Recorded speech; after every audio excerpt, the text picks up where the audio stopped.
Belki bir şarkının her sesinde, belki bir sahil meyhanesinde, belki de içtiğim sigaranın dumanısın.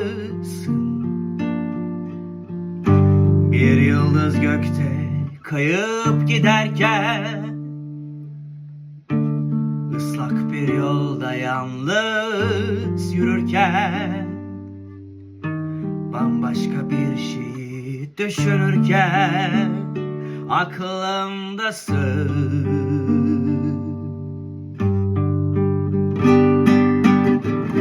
Geçmişti bugün gibi yaşıyorum hala seni, sen hep benim yanımdasın.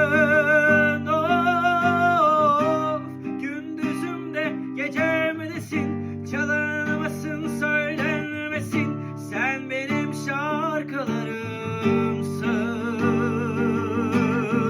Geçmişte bugün gibi yaşıyorum hala seni, sen hep benim yanımdasın. Of, gündüzümde gecemdesin, çalınmasın söylenmesin, sen benim şarkılarımsın.